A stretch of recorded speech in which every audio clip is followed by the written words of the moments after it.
In this video, we are going to be doing an analysis. An analysis of which season had a better Week 18, 2022 or 2023? Which one was better?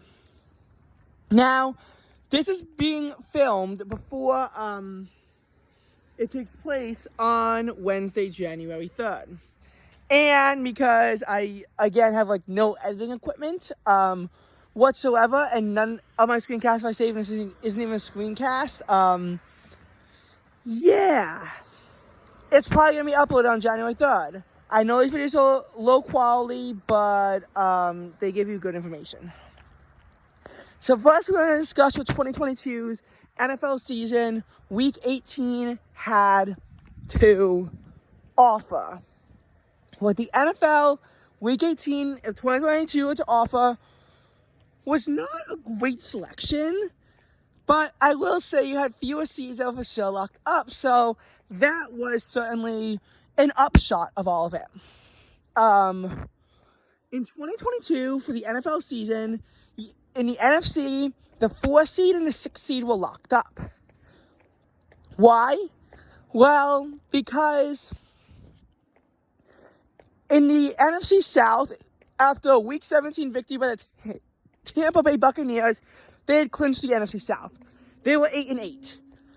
The Panthers had fallen to 6-10. Falcons were 6-10 and were already eliminated after Week 16. And the Saints, while 7-9, were swept by the Buccaneers, meaning the Buccaneers had the tiebreaker over them. And with 1 week to go, and you're down one game, and you don't have tiebreaker, hate to say it to you, but you are not going to be winning anything. You're just not. You will not be able to win your division. And in all these cases, since they had no wild card hopes either, they were eliminated from the postseason. New Orleans got particularly screwed over because both the Lions and Packers won. Actually, the combination of Lions, Seahawks, and Packers victory, along with the Commanders' loss, got a lot of teams out of the playoffs. And the Giants has clinched a 6 seed with their victory. They were 9-6-1 heading into this week, and 3 teams alive in contention were all 8-8. So they weren't falling to 7. But on the other hand, the Eagles came into that week at 13-3. The Cowboys came into that week at 12-4. And what you have to consider here is that, the Giants were not catching up to them. So they couldn't get the division. They also couldn't get the 5 seed because, at worst, the 5 seed will be 12-5, which is actually what happened, while the Giants will be stuck at a 10-6-1 record at best. So the Giants were mathematically locked into the 6 seed. But there was, still some stuff up for grabs. The number 7 wild card spot, the final wild card spot was between the Seahawks, the Lions, and the Packers. If the Packers won, they would clinch it. If they lost, it would all come down to the Seahawks. If the Seahawks won, they would get it. If the Seahawks lost, it would go to the Detroit Lions.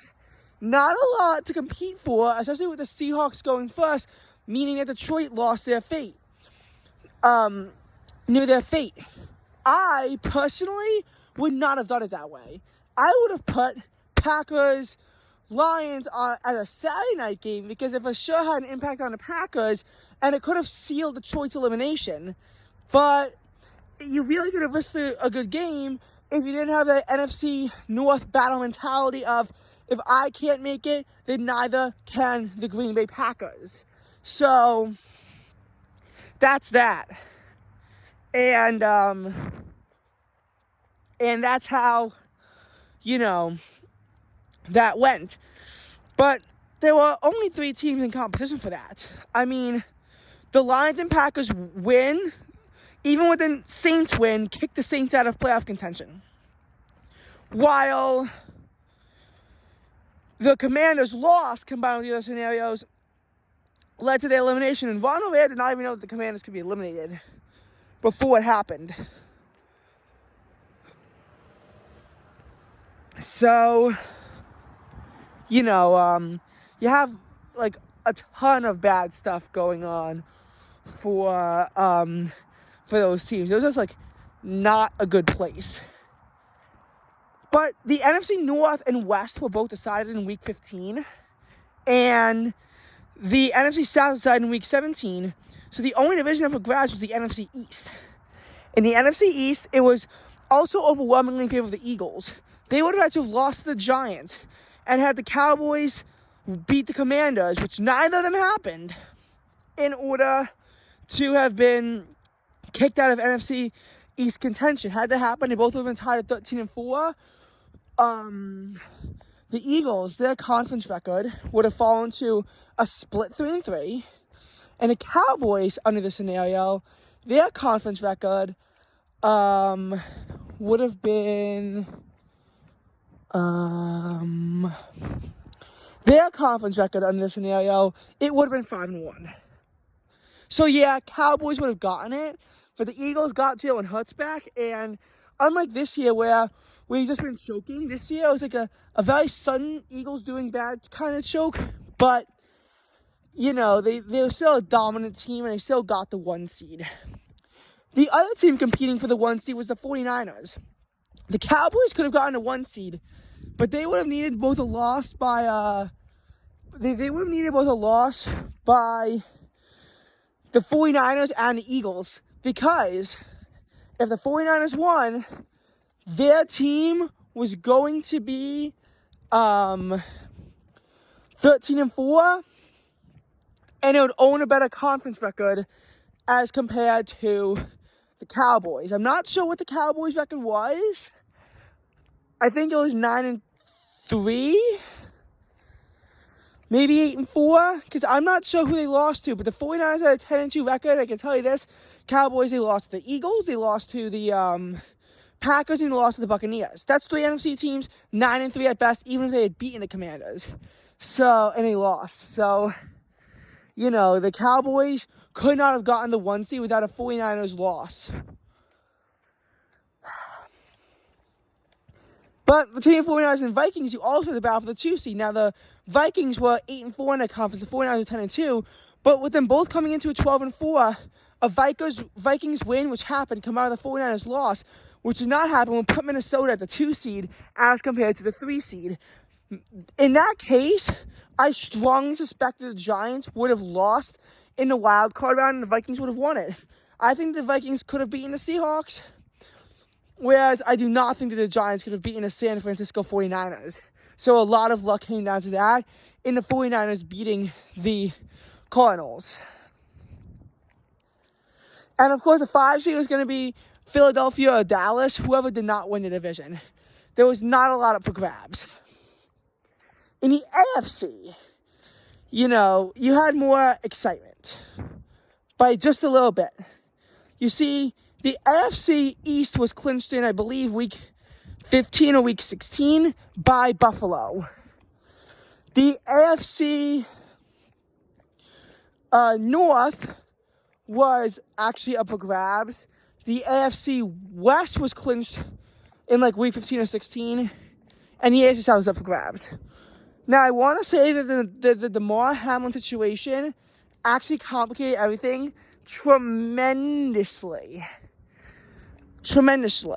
So, I will go over, the final wild card spots and all that, but when I get to seeding, it gets difficult.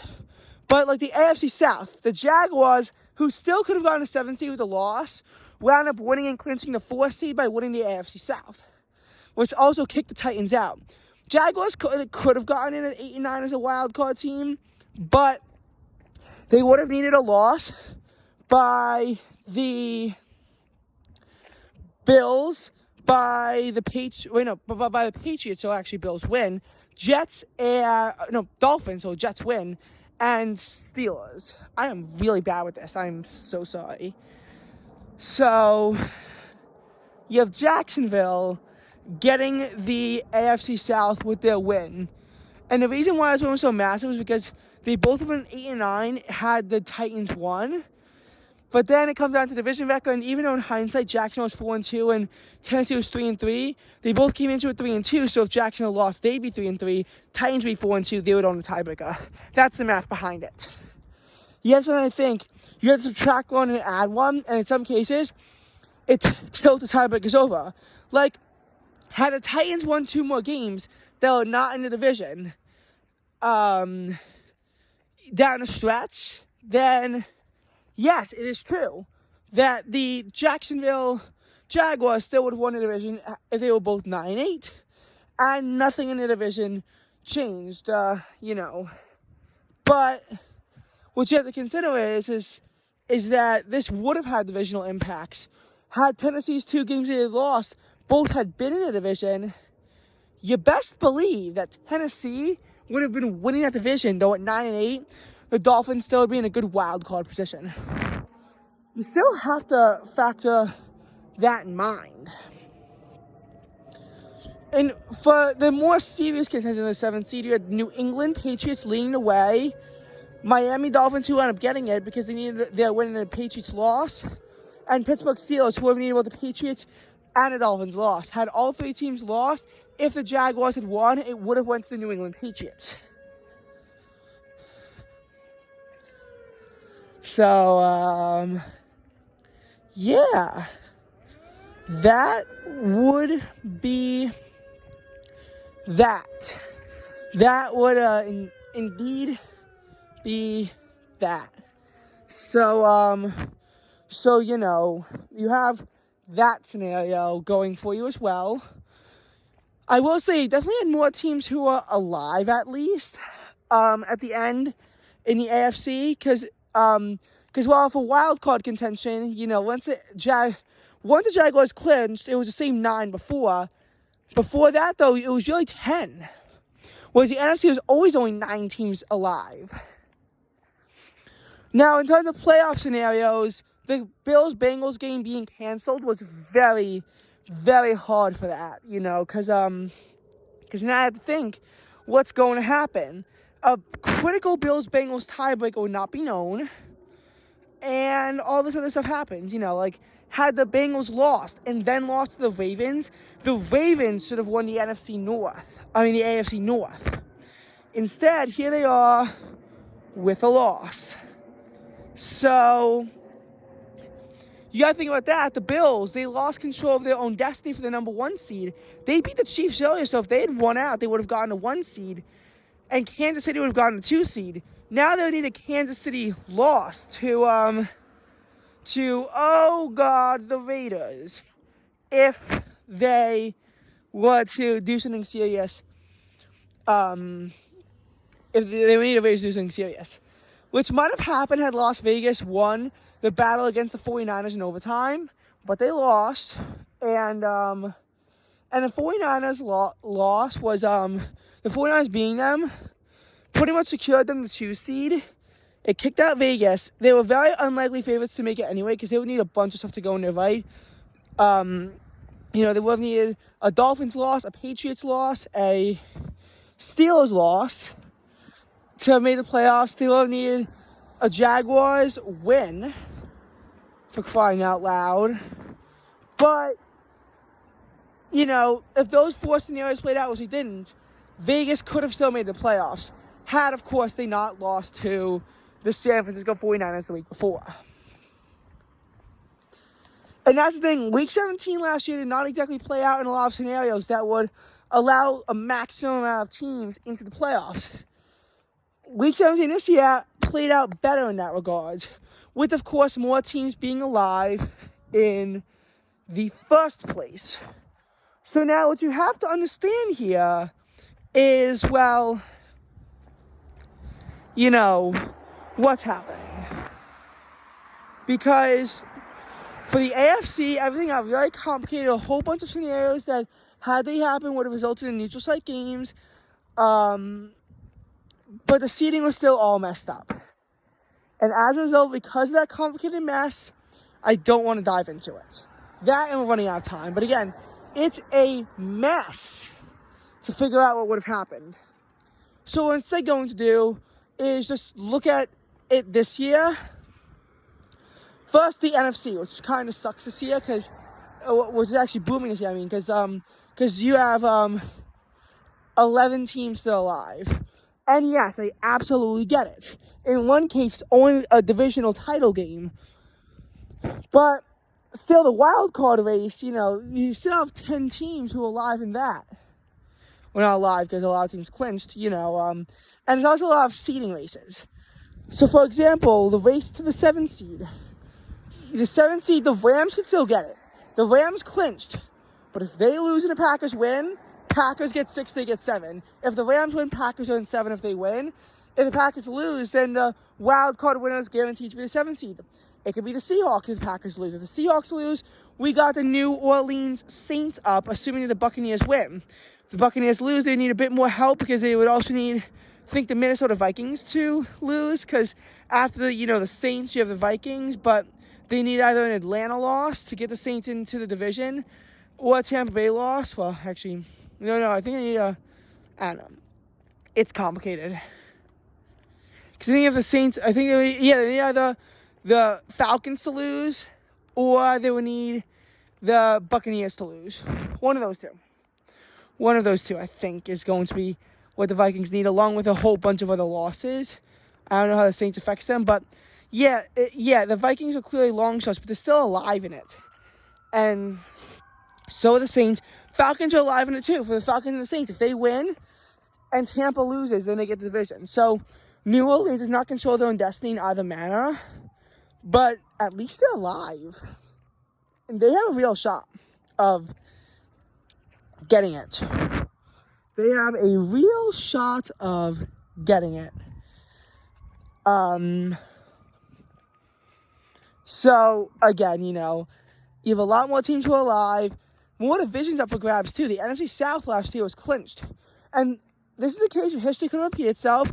Buccaneers could have beat the Saints in the NFC South, which would have eliminated both the Falcons and the Saints from playoff contention, leaving the Buccaneers the only team alive in the NFC South and having them clinch the seed. And yes, the NFC South winner is going to be getting the 4th seed, but just because.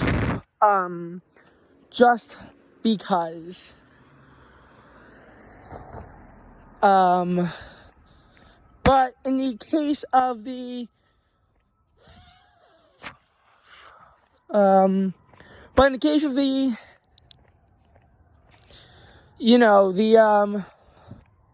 what's it called? In the case of the 49ers, no. In the case of the because the 49ers already clinched the 1 seed. That's the thing. The 1 seed's not for grabs this year. And now you're going to have all these races. I'm starting to have a seizure. So, Dallas and Philadelphia is mainly the 2 seed, the 5 seed, but this time Dallas has the edge. Because if they both are tied at 12-5, Dallas owns this conference record. Because if they win, they'd be 9-3. Best Philadelphia can do is be 8-4. If they both lose, again, Philadelphia's conference record is going to go down to 7-5. Dallas's, it's going to be 8-4. If they both lose, then Philadelphia's still out of it. They need to win and have the Cowboys lose. It's not one of those the Sunday of those weird cases where you hear if a team loses or a team wins, but really that can't happen in the final week. Now that it's all divisional games. So yeah, Eagles need to win and have a Cowboys loss to get the 2 seed. Otherwise, it's the 5 seed. I guess it's practically impossible for them to get the 3 seed now because of the Lions, who, after they lost to the Cowboys, again, they're both 4-2 against the same opponents. I don't know what's going to happen. It'll come down to something a tiebreaker, but really I think the Lions need both the Cowboys and the Eagles lost to get the 2 seed, which is very unlikely. Because I think that if it came down to strength of victory, think that the Eagles would have this one over the Lions. Not sure, though.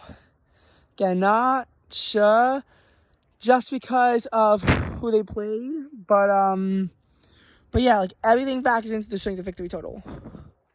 But I think that it would be an Eagles advantage. So the Lions can get a 2 seed, but they're pretty much locked at 3 because, again, if they both finish 12-5, Cowboys have head-to-head. The NFC South is up for grabs, but the Buccaneers are the only ones who control their own destiny for it because of, again, scheduling. The NFC East and South are up for grabs. There's a lot of seeding stuff up for grabs. Yeah. Now, in the AFC, again, the Ravens, they have the 1 seed, and that is clinched. What's not clinched is the 2 seed. The 2 seed in the AFC East goes to the Sunday Night Football winner of Buffalo versus Miami. Now, if Miami loses, they're 6. Which would mean that the Colts-Texans winner would be stuck at 7.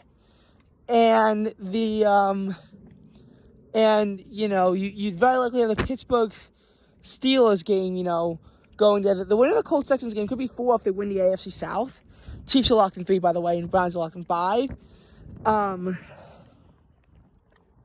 They very well could go on and win the AFC South, but they would need a Jaguars loss.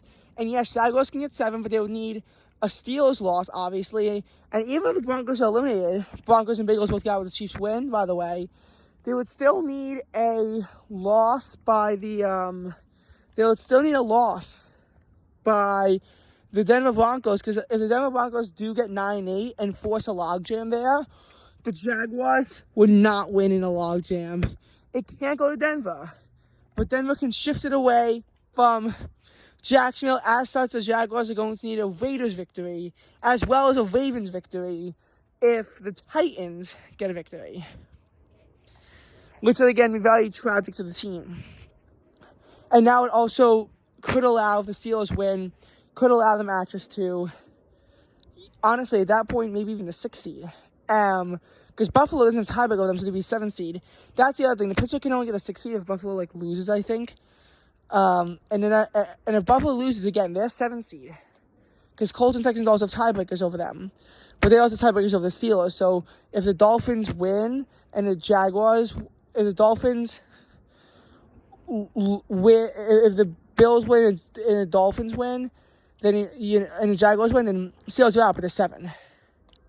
But if the Steelers sneak in, then the Colts Texans win would be 6. Again, lots of scenarios to dissect here. But the AFC, it's only 9 teams, but it gets really ugly with all these opportunities. So honestly, this Week 18 is probably better.